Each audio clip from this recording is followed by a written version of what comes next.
Bonjour et bienvenue mes amis à la leçon 100. Quel plaisir cette leçon. Mon rôle est essentiel au plan des dieux pour le salut. Oui, mon rôle est essentiel au plan des dieux pour le salut. De même que le Fils des dieux complète son Père, de même le rôle que tu as dans le plan de ton Père le complète. Le salut doit renverser la folle croyance en des pensées séparées et des corps séparés qui mènent les vies séparées et vont séparément chacun sur son chemin.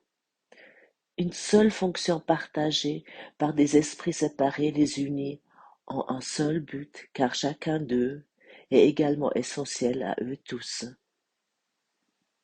La volonté des dieux pour toi est le bonheur parfait. Oui, je le répète encore une fois parce que c'est une phrase tellement importante. La volonté des dieux pour toi est le bonheur parfait. Pourquoi choisir d'aller contre sa volonté? Le rôle qu'il a gardé pour toi dans la mise en œuvre de son plan t'est donné pour que tu puisses être ramené à ce qu'il veut. Ce rôle est essentiel à son plan comme à ton bonheur. Ta joie doit être complète pour que son plan soit compris de ceux qui t'envoient. Ils verront leur fonction dans ton visage rayonnant, ils entendront Dieu les appeler dans ton rire heureux. Alors voilà, la volonté de Dieu pour toi est le bonheur parfait. Nous voulons accepter cela aujourd'hui parce que notre Créateur n'est que joie, il est que bonheur.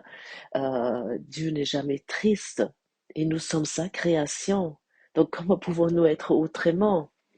Euh, Parce que sans notre joie, la joie de Dieu est incomplète. Nous ne pouvons pas être autrement. Sans notre sourire, le monde ne peut pas être sauvé. Et comme c'est écrit aussi, tant que tu es triste, la lumière que Dieu lui-même a dessinée comme moyen de sauver le monde est pâle et sans lustre, et nul ne rit parce que tout rire ne peut être que l'écho du tien. Pourquoi nous sommes si souvent dans cette tristesse? Qu'est-ce que ça, qu'est-ce que c'est? Parce qu'en fait, nous avons, comme nous nous sommes séparés des dieux, il y a toujours cette culpabilité qui est là, euh, et c'est tellement en nous. euh, D'ailleurs, c'est très intéressant à observer.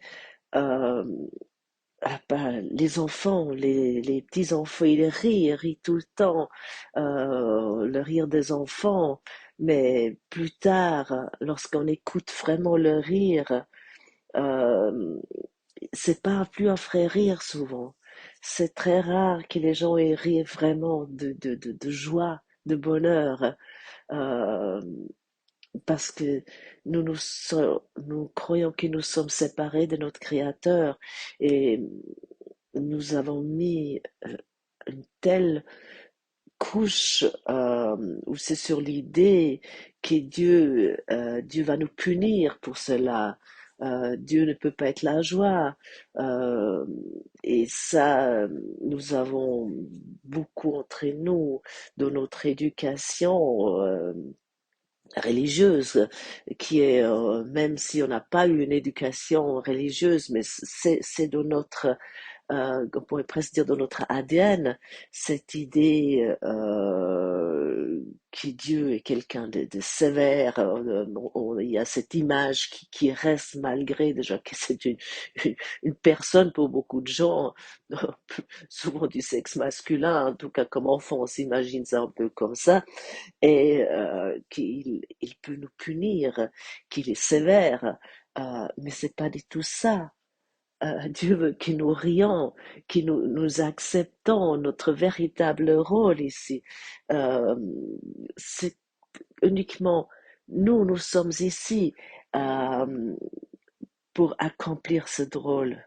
Et d'ailleurs, je pense tous entre nous, nous avons, en tout cas je peux parler pour moi, nous avons eu cette idée de vouloir être particulier, euh, oui, d'être différent tout le temps, de faire quelque chose de particulier. Et là, Dieu nous dit en plus dans cette leçon, donc mon rôle est essentiel. Donc chacun dans son univers à lui a un rôle au plan des dieux pour le salut. Donc acceptons-le, mais acceptons-le avec le Saint-Esprit qui va nous guider, et toute personne qui est dans notre univers est là pour que nous lui montrons euh, ce qui est, ce qui est la joie. Euh, Si je ne ris pas, comment pourrais-je être heureux moi-même? Comment Dieu peut-il étendre la joie si je ne ris pas?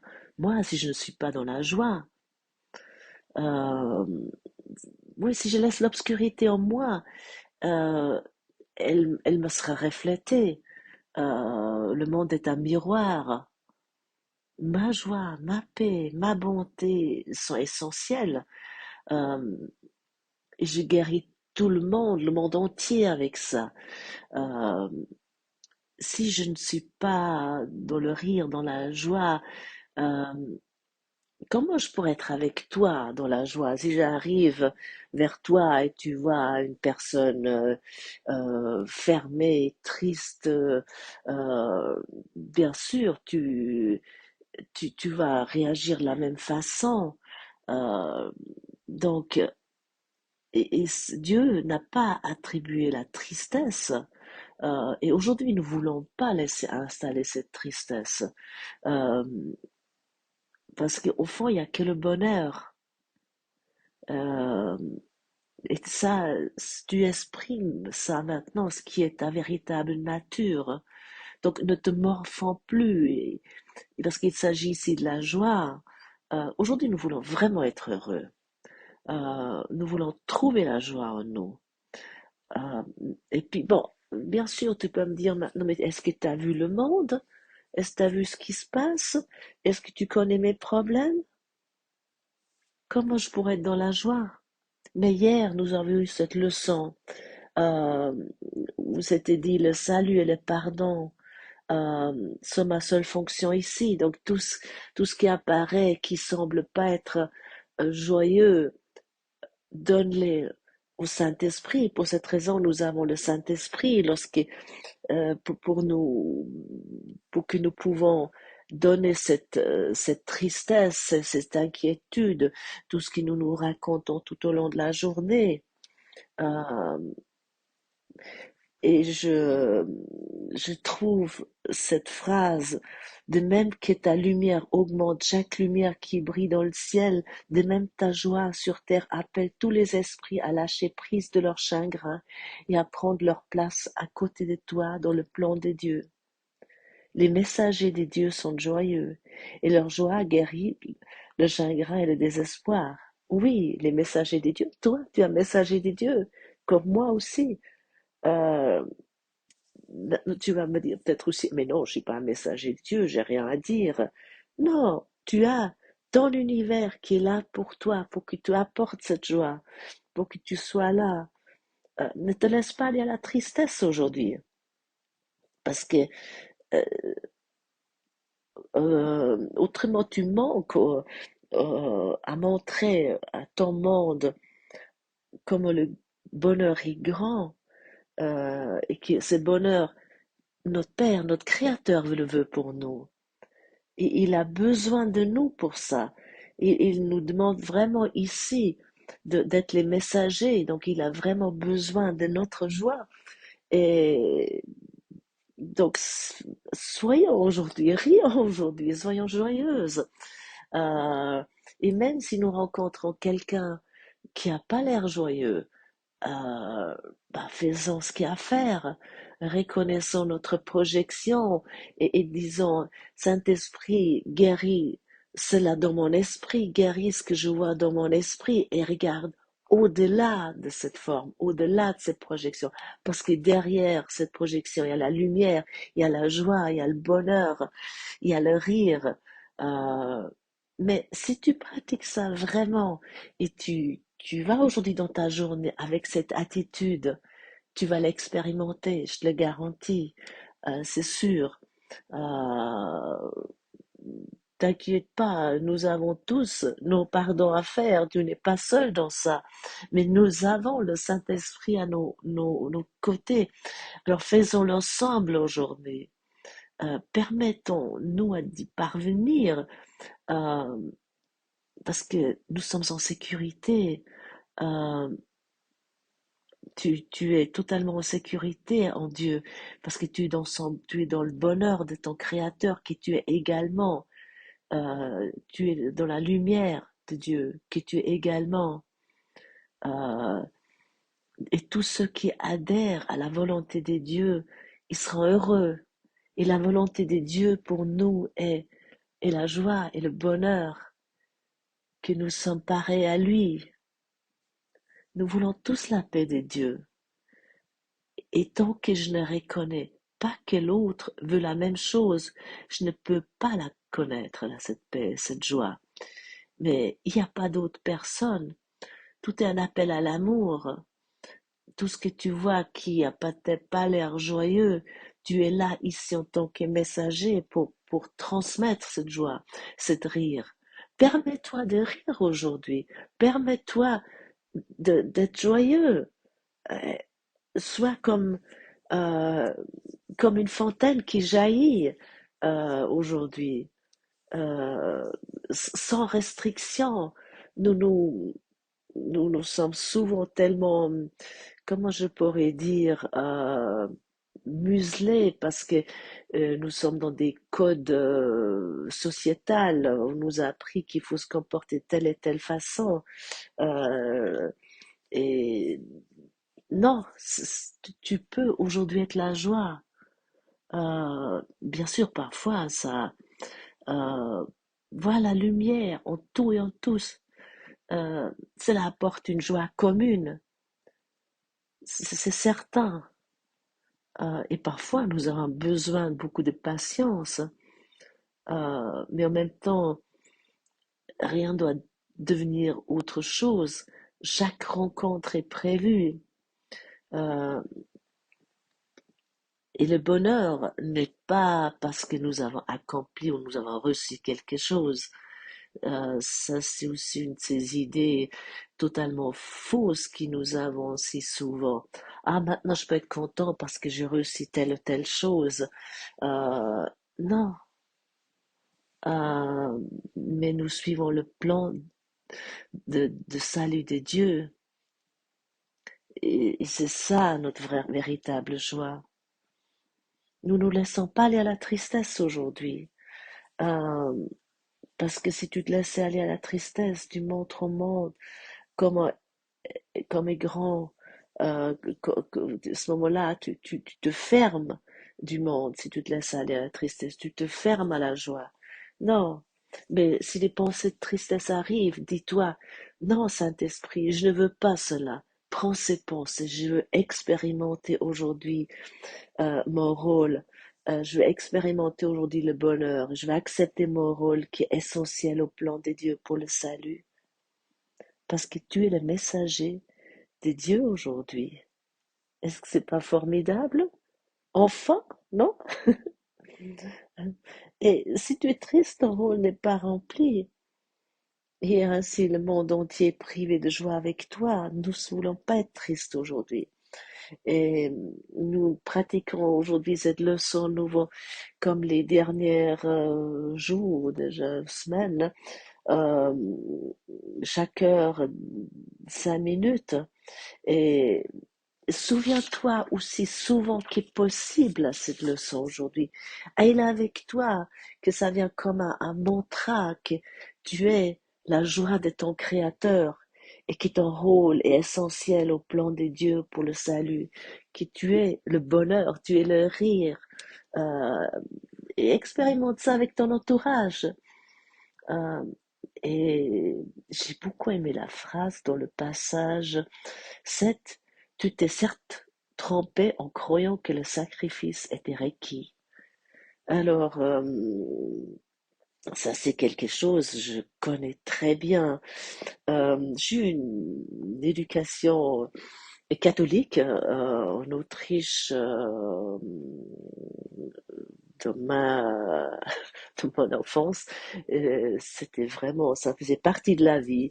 Le dimanche, j'allais à l'église le matin et l'après-midi. En semaine, nous avons une messe, en tout cas une fois par semaine à l'école. Il y avait l'enseignement religieux où le curé du village arrivait, il nous parlait de Dieu. Et, et tout ça, j'ai beaucoup aimé ça, je dois dire. Lorsque j'étais enfant, je trouvais ça formidable. Euh, j'ai, d'ailleurs, je voulais, j'avais un projet de vie dans mon enfance de, de vouloir, comment ça s'appelle, prendre le voile, de devenir nonne, sœur dans un couvent. Bon, il y avait deux raisons. Une, c'était qui était peut-être moins louable. J'étais la seule, à l'époque, il y avait peu d'enfants qui avaient des lunettes. Ah, et moi, j'avais des lunettes. Donc, j'aimais pas du tout ça. Et puis, oui, c'était pas non plus toujours ça. C'était très apprécié par mes copains de classe. Donc, oui, c'était une raison de moquerie. Et, et puis l'autre, c'était euh, je me suis aussi dit, je peux lire beaucoup dans un couvent. J'adore la littérature, donc je me dis, ouais, là, c'est super aussi. Bon, après, à 15 ans, il y a eu un changement complet. J'ai eu des verres de contact. Et là, j'ai découvert qu'en fait, voilà, j'ai vu tout d'un coup les garçons. Donc, ça change un peu mon plan. Mais par contre, pour revenir sur sur ce sacrifice, j'ai dans cette incarnation une vie avec beaucoup d'expériences assez douloureuses qui sont dans toute ma famille, une famille assez traumatisée de génération en génération. Ils ont fait la guerre, il y a eu beaucoup d'agressions physiques, donc j'ai également subi une agression physique. Il y a eu des suicides, énormément de suicides, et j'ai également connu ça d'une personne très proche de ma famille. Et ça a pris, ouais, je dis que j'ai vraiment venu plus plein d'autres choses qui étaient très douloureux. J'ai vraiment venu ici dans cette incarnation avec un scénario assez douloureux, on pourrait dire. Et en fait, j'ai longtemps, mais c'était pas vraiment ouvert, hein, ce sacrifice, ces douleurs, cette souffrance, tout ce qui m'arrivait, c'était à quelque part euh, comme ça, je- Dieu allait m'aimer, Dieu allait m'accepter. C'était pour être comme Jésus. Il fallait que je sois quasiment ensanglantée, il fallait que je sois vraiment passée par tous les catastrophes, par tous les scénarios horribles, etc. Et jusque j'ai compris lorsque, mais je le compte encore continuer, et ça peut encore m'arriver, lorsque j'ai commencé avec le cours que j'ai rencontré très jeune en fait, hein, j'avais même pas encore 30 ans, il existait qu'en anglais, et c'est là où j'ai compris que le sacrifice est inutile. Dieu me demande pas de sacrifice. Il me demande d'être joyeux, il me demande d'être heureux. Bien sûr, ça s'est pas fait comme appuyer sur un bouton. Non, apparemment, je ne sais pas si c'est les Germaniques qui sont tellement bornés, des têtes de mule. Mais en tout cas, j'ai- je suis toujours en train encore de pratiquer ce cours, mais je le fais avec de plus en plus de joie et de bonheur. Donc, vraiment, il n'y en a aucun sacrifice qui nous est demandé. Il nous est demandé simplement d'être dans la joie, d'accepter notre véritable nature, euh, qui est, qui est comme notre Créateur, et de partager cela avec notre univers, avec notre monde, euh, et rien d'autre. Euh, tu es le messager de Dieu aujourd'hui. Euh, et tu es là, ici, vraiment euh, pour cela. Oui, aujourd'hui, cette phrase qui est tout à la fin, je trouve ça tellement belle aussi. C'est ton soi qui t'appelle aujourd'hui, ton véritable soi, qui est comme le Christ, qui est comme, qui est, n'est pas comme le Christ, qui est le Christ. Tu es le Christ. Nous sommes le Christ et rien d'autre. Euh, c'est vraiment ça, de vivre aujourd'hui dans la joie et dans le bonheur. Faisons cela ensemble, souvenons-nous ensemble. Euh, et je peux vous le promettre, plus que vous pratiquez, plus que votre vie vient, vient facile, vient légère, peu importe ce qui arrive, vous venez de plus en plus observateur de votre soi-disant vie ici, mais vous êtes toujours encore dans ce monde. Euh, Comme j'ai déjà dit, j'ai fait toujours encore les choses que j'ai à faire ici, que il y a rien à ce niveau-là. Je veux dire que je vais au travail, je m'occupe de ma famille, j'ai tout ça autour de moi encore. Je veux dire que c'est normal. Et comme Silke nous a dit très joliment hier, nous passons d'abord au rêve heureux, mais après le rêve heureux, notre Créateur faire le premier pas pour nous. Mais aussi une chose, j'aimerais encore une fois répéter, euh, nous avons peut-être souvent cette idée, il y a quelque chose de spectaculaire qui va se passer. Il va y avoir il va y avoir quelque chose, un feu d'artifice, quelque chose plein de lumière, plein d'étincelles. Et je peux juste témoigner de qu'en fait, les choses passent tranquillement. C'est pas, ça se rend, en tout cas, pour mon expérience, ça se renverse pas du jour au lendemain. Mais je vois simplement, surtout depuis les dernières 5 ans où je me suis vraiment, je suis sortie de mon analyse du cours. Je veux pas dire qu'avant, je n'ai pas eu un changement, mais il était moindre. Je restais trop dans ce côté intellectuel, parce qu'il ne suffit pas de lire le livre Un cours en miracle en apprenant quelques leçons par cœur, mais c'est justement ce côté-là de ma longtemps, cette manière purement intellectuelle, j'ai un esprit très analytique, c'est ça là qui m'a empêché de comprendre, de vraiment expérimenter ce cours. Et il y a eu, bien sûr, il y a eu des choses qui sont passées. Bon, j'ai entre-temps aussi fait, pendant, jusqu'il y a 5 ans, lorsque j'ai rencontré le Gottfried, qui m'a permis que j'apprends des secours totalement différents, que j'ai allé dans la pratique. Jusque-là, j'ai aussi mélangé ça un peu avec d'autres enseignants. Bon, ce qui, que c'était certainement juste pour moi, et je ne dis pas qu'il n'y a que le cours en miracle qui existe. Il y a plein d'autres enseignements merveilleux. Donc, je ne veux pas ici vous dire qu'il n'y a que le cours en miracle. Pour chaque personne, il y a un enseignement juste, qui est juste pour la personne, comme il y a aussi pour un élève du cours.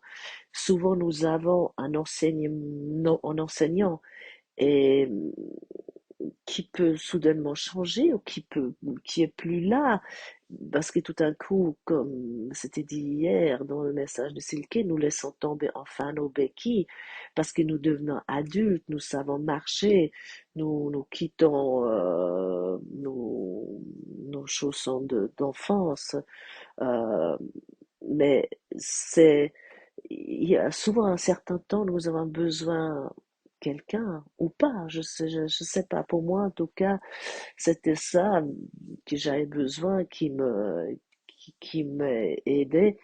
À part le Saint-Esprit, qui est le véritable enseignant, ça c'est vraiment le plus important. Euh, mais souvent, nous sommes dans ce monde, dans un monde où rien qui n'est pas palpable nous semble pas vrai. Et ça, c'est aussi quelque chose que je me suis pardonné, euh, ce qui je peux pas vraiment pas voir, mais pas, il y a le doute qui est resté longtemps pour moi. Donc, mais en pratiquant, ça se fait pas par pas. Et puis à un moment donné, il y a la joie qui arrive, le bonheur arrive, on est plus paisible. Et mes amis, mais je vous demande vraiment, pratiquons cela ensemble aujourd'hui, rions, euh, soyons joyeux, soyons heureux. Merci infiniment de m'avoir écouté et à demain.